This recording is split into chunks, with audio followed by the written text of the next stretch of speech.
Yeah, it's funny because I'm thinking about how I would answer that question. Like, let's say we hadn't been talking, and someone said, "Well, why are games hard?"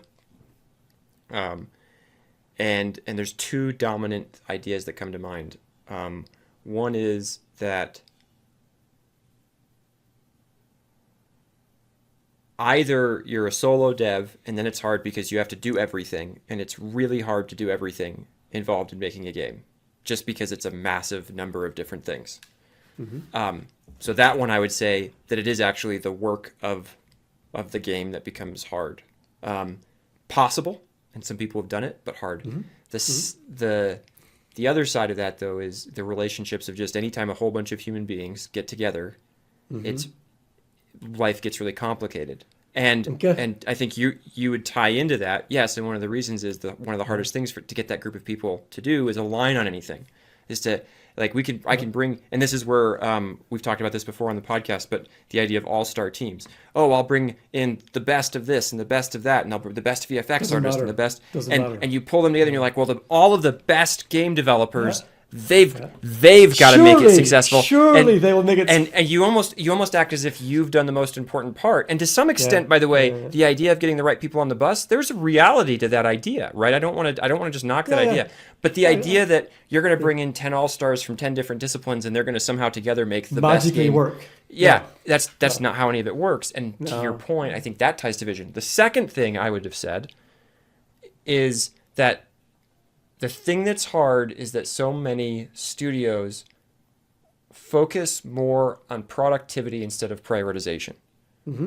And so they're more focused on, and their leaders are trained, and everybody has this default stance of like, let's move, right? Let's get stuff done. Let's get the work. Let's go. Not, what are the fewest, how do we do the least work possible to achieve the experience we're trying to create, to achieve engagement with an actual player? And then how do we iterate on that once we have it? That is incredibly difficult. And so there's this idea, it's basically a restatement of what you said, but the whole is greater than the sum of the parts. That is true with every successful game out there.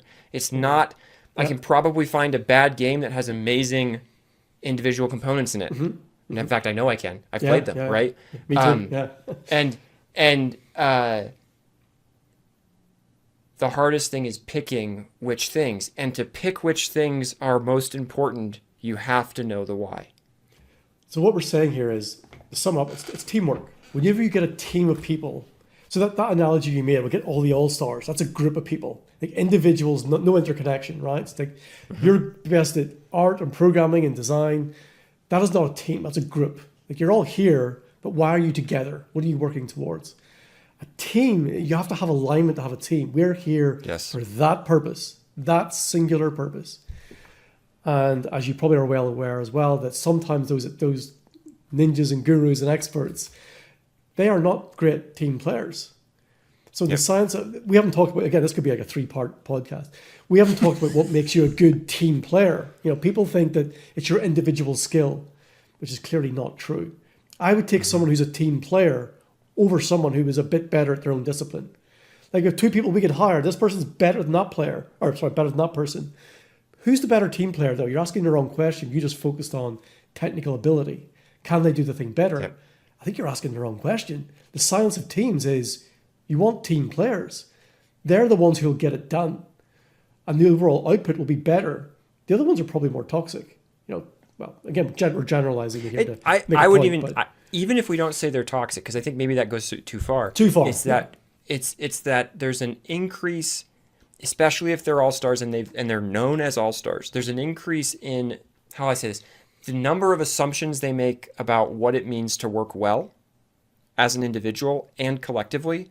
There are more of them because often the all-stars have more experience. They've maybe shipped some successful games. They have preconceived notions of what it means to work together. And the problem is that, again, everybody assumes they're normative. They're not. So you put them with a bunch of other people who also have very strong opinions of what it means to succeed both individually and together. And all of them have different models of how we should collaborate, communicate, and all this different stuff. And they have to figure that out. And you can end up with too many people who want to make the call. You can end up with nobody who wants to make the call. But you're like, well, wait a minute. You're supposed to be the best in the world. Why can't you figure this out? And again, it's because they have baked in all the dysfunction of their past into a functional working model, but you put all those together and there's nothing that says that will... Did you enjoy this episode? If you did and are looking for more conversations like this one, join the Building Better Games Discord community. It's for leaders and producers in game dev who are frustrated with solving the wrong problems and who want to share experiences and learn how to lead and build better games. Check out the show notes to join. I'll see you there.